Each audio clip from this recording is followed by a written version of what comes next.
to another episode. Let's talk about it. Squeeze. Gio. Man, today we're going to talk about, does Russ get too much criticism? A lot of what's been going on with Russ. I mean, he just broke the triple-double record. You know, congrats to him. Shout out for that. Give him clap for that. He's been doing that consistently. What he's talking about, almost four of the last 5 seasons, something like that. Triple-doubles, averaging triple-double. Legend. Unheard of. Unheard of with that. But does he get too much criticism? Or do you feel like his criticism that people get about him is valid? So, it's not going to be the answer you want. I know you would want a clean answer. I think a way to describe his criticism that he get, I think it's timely. Sometimes. I think the issue is that people, when he do achieve something, they try to say, see, this why y'all shouldn't criticize him. But it's like, we criticize him when Washington looked like the worst team in the league. Yeah. He wasn't playing good. Bradley Beal was. Yeah. And he was getting criticized. But now that they're playing good, people are like, see, why was y'all ever criticizing him? Like, it's okay to criticize somebody during a rough time, but when he figures it out or whatever, y'all try to remove the criticism that happened that was valid. And that's my biggest issue is like, I think some of the criticism was valid, but it's not valid for right now. They're playing great. They're meshing well. The others for Washington, everybody eating because he's distributing the ball. Mm-hmm. But I wouldn't say he gets too much criticism because I think a lot of times when they criticize him, it's valid. It's not like they're saying... Man, I seen Jalen Rose post. He had a topic on the show, and he said, we need to make a collage of everybody that owe Russ an apology. I said, for what? Yo, the Wizards are in the play-in, bro. Like, yeah, all right, let's take Russ' career in a whole, because people act like what he's doing with triple-doubles means his whole career, any mistakes, any flaws, should get erased because he's doing what he's doing with triple-doubles. Now, what he's doing with triple-doubles is amazing. I'm never going to come at him for that. But can we name somebody else who had as much help as him? That underachieved? This man's KD. He had Harden. Young Harden and Prime Harden. They currently, last year. This man has had Paul George. This man has had Carmelo. This man has had players that teams should have done, at least come up with something. One finals appearance, I can't say that. I mean, what has he been like? And my thing is, with those players, he has players that once they left being on his team, they got better. Jeremy Grant. Way better. Way better. Sabonis. Way better. Oladipo. Way better. Way better.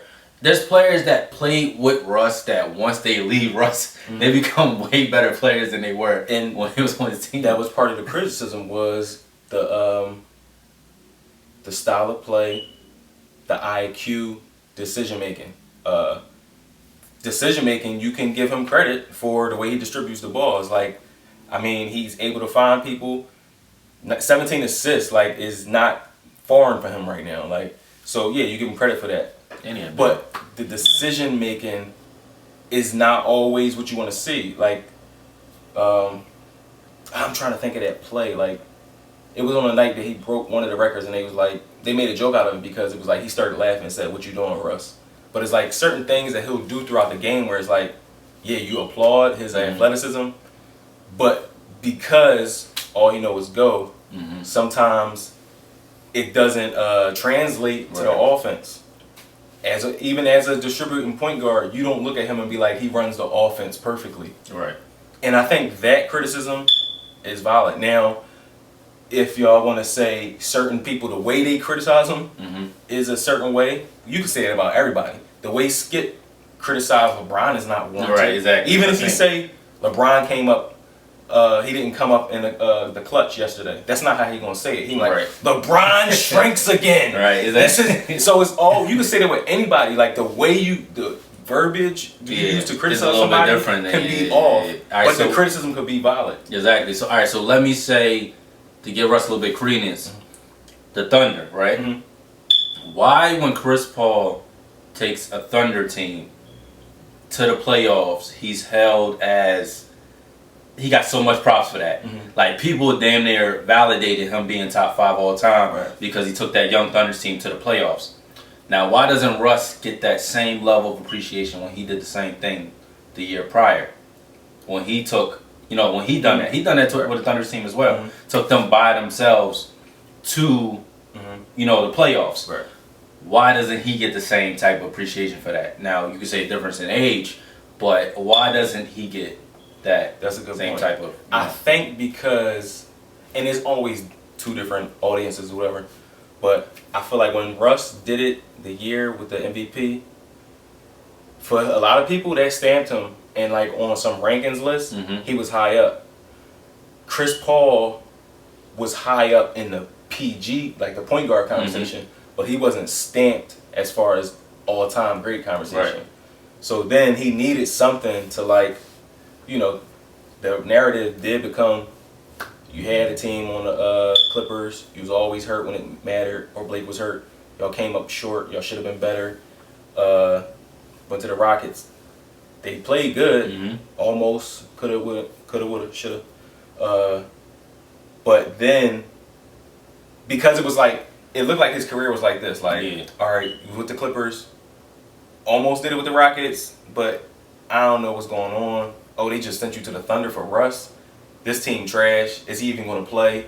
Yeah. But then it was like, whenever you exceed that's what it is. Whenever you exceed expectations by a large margin, you get a boost on it. You get a boost. So he exceeded expectations by a large margin, and part of that was, I don't think none of us knew how good Shai was. Yeah, that's true. I also think, I honestly, this is my theory on Russ.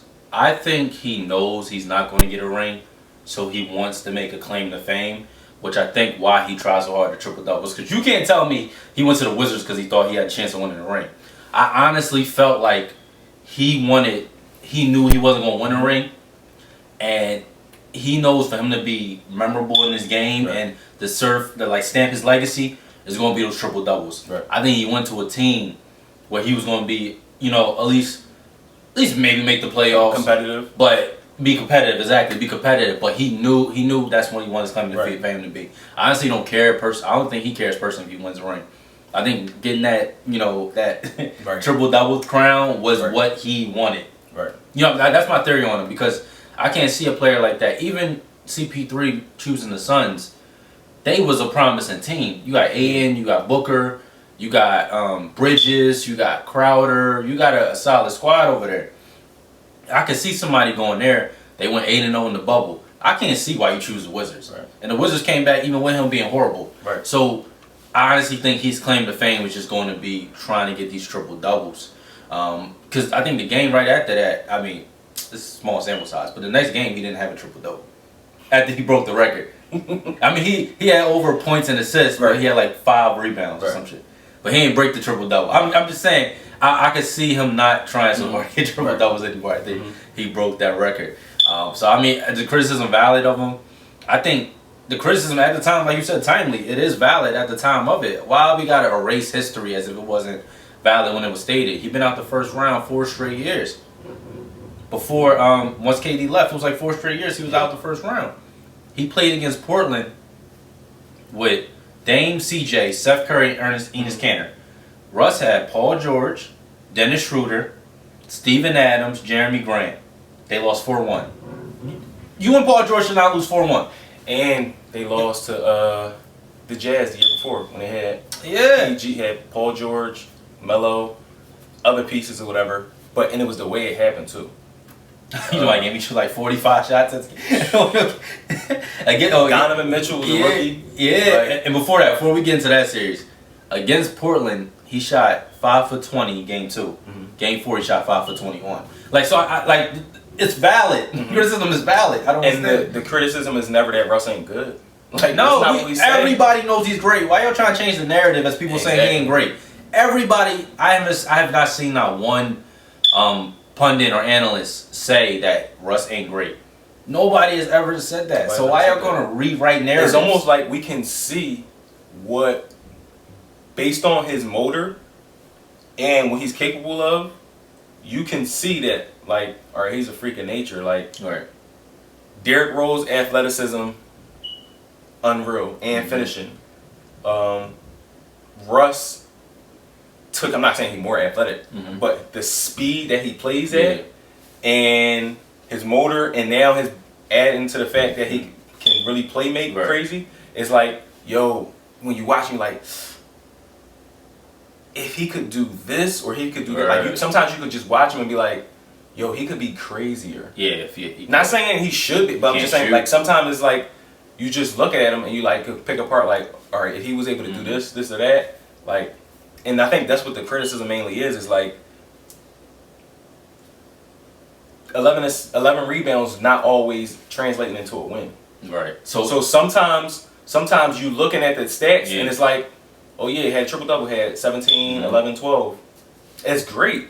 But it don't always affect the game the way y'all perceiving it. And if you, because remember, once he broke it, the topic was, is he top 2 all time or some shit like that? Like, what? Like, y'all don't gotta go there. I promise y'all don't gotta go there. Like, y'all don't gotta do it. And you know what?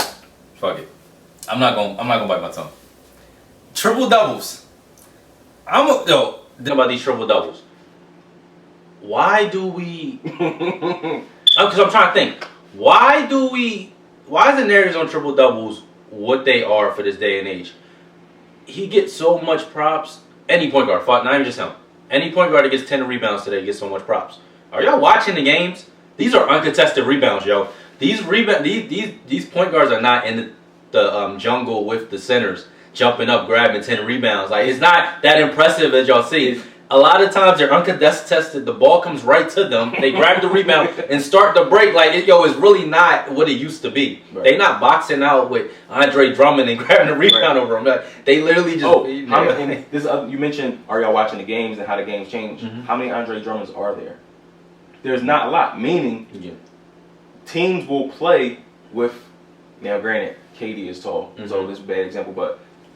Golden State would play with Draymond as the power, KD as the center, and more teams are doing it now.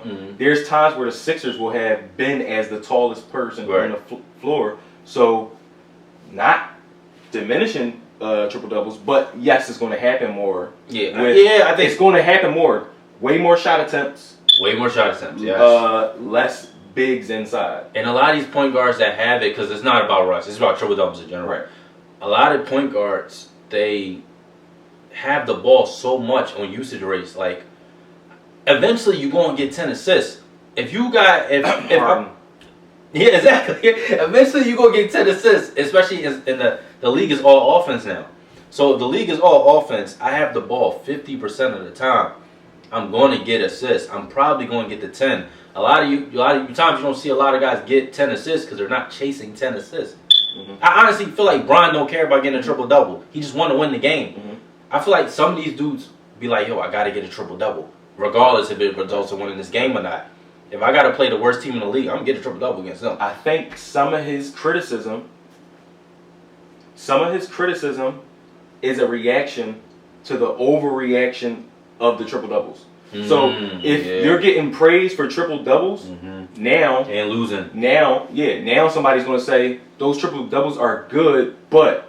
So I think that's kind of valid because it's like just balancing it out. Like, we know he got an MVP. We know he's been to the finals. He dropped 40 in the finals. Not saying he didn't show up. No, I'm not saying that. It's just, all right, now let's see XYZ. You know what I mean? We seen the off-season videos or you dunking when games with LeBron, J.R. Smith. Like, we seen all that. You know what I mean? You seen hitting threes. But then what's the next thing? Like, we seen the triple-double. What's our main criticism? That he didn't get out first round? No, I'm not necessarily. Oh, that he got a ring? Like, is that the main criticism? I mean, because Dame looked like he might be on the same boat, not first round wise, but not think a ring. Any criticism I usually have would be how he affects the game. So now, if I get 16 assists, 10, 15, no, the 20 points. I'm saying like just the decision making is not always and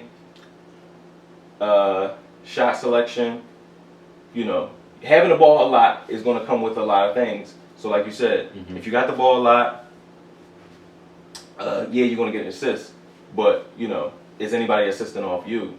And not saying that that's bad, that nobody else getting assists. But the culture for the teams he's been on is they get a rebound, they won't throw the ball down court. They won't throw the ball down court. They'll look for him first, and he'll run down court. Does that slow y'all up? Could y'all change y'all pace? So it's things that teams could do differently that they won't do because of the style of play helps triple doubles. Exactly, and I think one thing I want to check on: has Steven Adams ever averaged 10 rebounds in a season? That's a good. Look that up. Because I honestly think they let him get rebounds. Yeah, he only averaged 9 rebounds twice playing Russ. Any other season, he was at like 6, 7.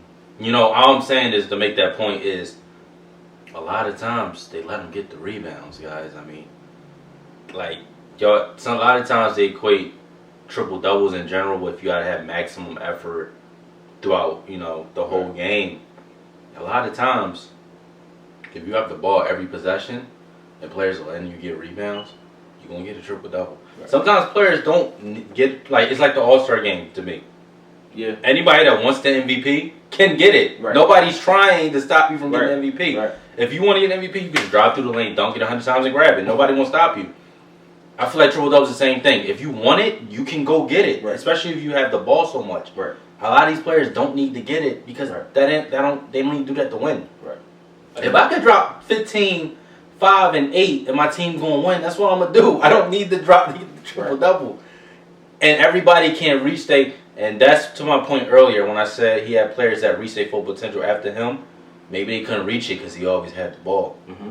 Maybe they wasn't allowed to create. And that's another. You know what I'm saying? Turn up their game. That's another point to the criticism. So you mentioned AI tip. So I can separate the argument. It's AI is like that he's dominant, and even without the ring, you can see his dominance on his teams or whatever. With Russ, perfect example. Last year, don't kill me if he was hurt. Last year, he's playing with Harden. Mm-hmm. Some people got Harden as the 4th best shooting guard. That's another debate. Right. But should they have been more powerful? I know it's D'Antoni style of play, but also if you're chirping, if you got a big personality like Russ, if and you're the like same KG, team with Paul went to the conference finals, right? I mean, I know they ran into LA, but they put themselves in a position to run in LA too, and they weren't great throughout the whole year as well. And what they won 1 game, right? They won 1 game, 1 or 2 games against LA. I think it was 1. I think so. Because I think it was the first game. Because that's when Russ was right. Whatever. They could have put up a better fight than what they put up. Right. That team, almost that same team with Chris Paul, almost beat the Warriors with KD, and then almost beat them without KD.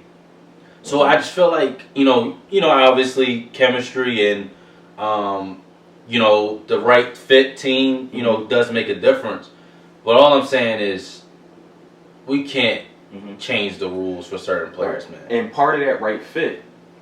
I know the way D'Antoni likes to play is crazy. I don't support it. But the Blazers last year was letting him shoot. He wasn't shooting. He's like, all right, I'm going to attack. And then they crowd him. It's like, so if a team is stopping you by letting you shoot and you're not, then that's different than having to crowd Dame, having to hack AI. I got to look at it differently. I got to weigh it differently because it's like you're showing that you're one track. Like, all right, I got to beat this team by driving and kicking. Right. Driving and kicking. And it's like, if they're not letting you do that and you don't do anything else. Right, exactly. And I'm not even trying to go, attack Russ on it. All I'm saying is, guys, everything has context. Just watch the games. Everything has context to it. You can appreciate somebody doing an individual stat, but then have to reevaluate it when you look at how the team is performing. Right. You can say you average triple-double great, but your team is in the play-in. You have Bradley Beal. The East is not that good after you get past the 15. You know what I'm saying? No. So at that point, y'all should be at a better position. Should the Knicks are playing out of this world, but should the Knicks be that much ahead of the Wizards? Should they be? Question. Atlanta, the Hawks. Should the Hawks, Trae Young, Clint Capella, DeAndre Hunter, Gallinari, John Collins, should they be way ahead of Russell though?